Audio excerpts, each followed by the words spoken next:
Alright, so here is the Wampler Keeley inspired 6-knob compressor.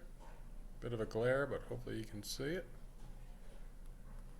And a couple things to know is, of course, it runs off a standard 9-volt adapter, or you can use a battery. One thing I want to mention, if you do use a battery, is it's a little bit of a tight fit between the two switches where the battery is going to slide in. So what I would suggest you do is, after you connect the battery to the little battery snap here, that you slide it in at the bottom of the pedal like this, like you normally would, and instead of forcing it all the way in, which you probably could do, but I'm afraid it's going to stress the battery snap too much. When it gets a little snug, just angle it forward to the front of the pedal, something like that. You can see that, so it's kind of at an angle. It'll still be in there nice and snug. And when you put the back cover back on, it'll hold it in place. Alright, the other thing to mention back here that you'll probably be adjusting at some point is this little VR, and I'll explain what that's for in just a moment. But let me pull the battery out. And if you're not going to use the battery, obviously just tuck the little battery snap in behind the switch here. Just let it sit like that. So, so what you have on as far as the controls is you have level, blend, attack, clip, sustain, and tone. And I'll explain each one. The blend control is really what separates this compressor from most compressors. What it really is a mixer between your straight signal and your compressed signal. And I'll explain a few things about that in a second.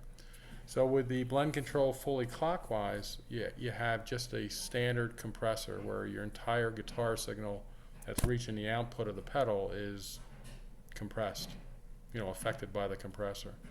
If you have it fully counterclockwise, just your straight guitar signal that's not affected by the compression circuit hits the output of your pedal. And then of course you can blend any mixture of straight heavy, compressed heavy, whatever you like. But to get used to the pedal, I would suggest you start with with the blend fully clockwise. And again, that is essentially a Keeley compressor at that point. In fact, if you have your tone control set at about 10, 11 o'clock, right where I have it here, it's exactly like the Keeley 4-knob compressor. So you could watch a YouTube video on that just to get some better ideas of what to do with the attack and sustain. But I'll explain it real quick here. So with this full on, again, you're just going to hear your compressed signal coming through the pedal. And where you would want to start, first adjustment would be your clip control. So with your guitar on full volume and your highest output pickup, most likely your bridge pickup, start playing chords and single notes. If you're not hearing any distortion, perfect. Leave your clip control fully clockwise. That's the loudest input into the pedal without creating distortion. If you do have active pickups or high output pickups where you're feeding this pedal with another effect and you get distortion, you would just back the clip off just until the distortion goes away. And then it's kind of a set and forget control. Once you have it dialed in for any particular guitar, anytime you use that guitar, you'll want to set that clip control right back in there.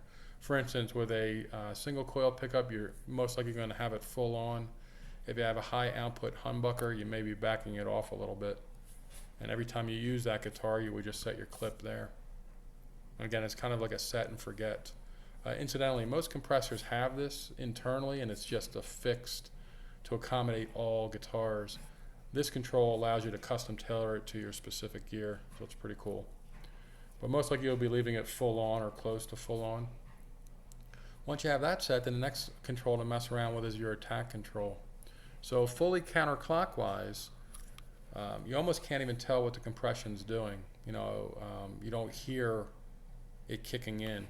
The more you adjust clockwise, you'll actually hear, if you strum a hard chord, you'll hear it squash that chord right away and then slowly maintain that volume level. So it's important to know what this does, because the interesting thing is you may not care for that immediate squash kind of effect.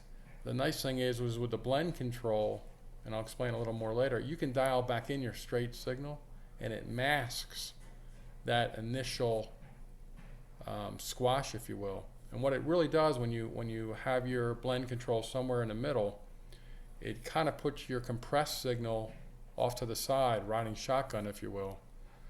So you can retain your picking dynamics with your straight signal, because it's not affected by the compression controls whatsoever. So if you dig in hard, pinch harmonics and all that good stuff should come right on through. And as those notes start to decay, your compressed signal takes over. And you almost can't even hear it happen. It's amazing. When I first built this style compressor, I didn't think it was working until I turned it off and bypassed it, and then I was like, holy cow, the signal would drop out, turn it back on, and there's the guitar signal again. Absolutely amazing, because you almost can't even hear that it's happening with this blend control. So anyway, go back, leave this full on, set the attack where you like it, and then you have your sustain control. This obviously sets how long your notes are going to ring out for. It also increases the volume of the pedal. And also, if you go too far clockwise, can add a bit of noise, like hiss. The good news is this pedal is quiet anyway, so you can get away with a lot more compression than you normally could on a standard compressor. But just note that that's just an effect of the sustain control. There's nothing that can be done about it. But once you see where you want to have that set, then the last thing you would adjust is the output. Because at this point, these three controls all affect the volume of the compressed signal. And then you would just adjust the level control, so when you bypass the effect, your effect on and your bypass would be at the same volume output. That's really the purpose of the level control. Or if you want to boost your signal a little bit, you just turn it a little further clockwise. But again, the compression controls, the attack, clip, sustain, and even the tone control all affect the compressed signal and all affect the output volume of the pedal. So you'll have to compensate with the level control. As does the blend control, by the way. When you dial back in your straight signal, it's going to change the output level. So once you get all your controls set, your final one will be the level control, as usual. So the tone control only affects your compressed signal again. It will not affect your straight signal. Full counterclockwise, essentially your entire guitar signal is being processed through the compressor. If it sounds a little muddy, if you're using a neck pickup, or it just sounds a little dark and you want to add some jangle, you can adjust your tone control up. And what it basically does, it doesn't add bass, it doesn't add treble, it's a bass cut control. So you're basically dialing out your bass, and it adds clarity and sparkle to your compressed sound. So to really hear that effect, again, have your blend all the way up so you can really hear how the tone control affects your compressed signal. Then when you dial back in your straight signal, your guitar's natural tones and resonant tones, if you will, are going to come through and add that bass back in. But it's really handy to have this, and one of the things that we've added to this particular pedal is, for instance, you may want to keep your tone control at the Keeley setting, about 10, 11 o'clock, because it sounds great there. But you might also want to be able to punch up some sparkle or clarity on the fly. So we've added a jangle switch. And what the jangle switch does is, instead of using the outboard control to control your bass level, if you will, it's going to use this internal trimmer I showed you earlier. Right now, the control trimmer, the tone trimmer, is set full clockwise when it's shipped to you. So that'll be maximum bass cut, which will be maximum jangle.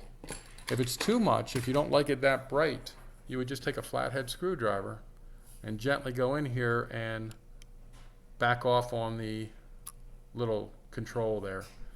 To give you an idea of what it is, this control is identical to your tone control.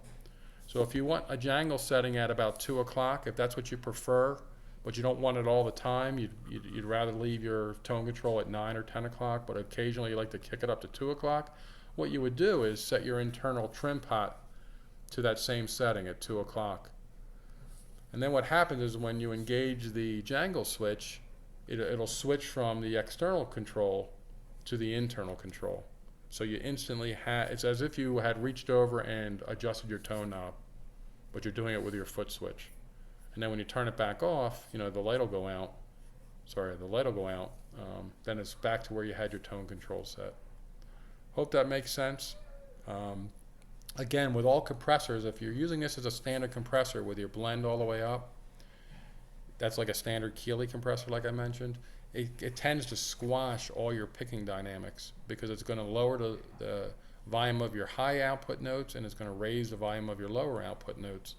And with that, you lose some picking dynamics. The attack control can kind of simulate some pick dynamics, but as you bring your straight signal back in with the blend control, you'll retain your full guitar's tone and picking dynamics. If you want more of it, angle the blend control more towards the left, you know, the counterclockwise side. Turn it down, in other words. That'll be more straight signal, less compressed signal. If you want more compressed signal, turn it further right. And then, of course, your straight signal will still be being processed, but your compressed signal will be a bit louder. And then overall, as we mentioned, just kind of adjust the level control to compensate once you dial everything else in. So that's it. I hope that makes sense.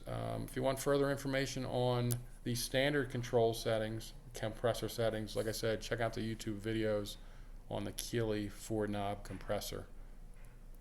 And enjoy.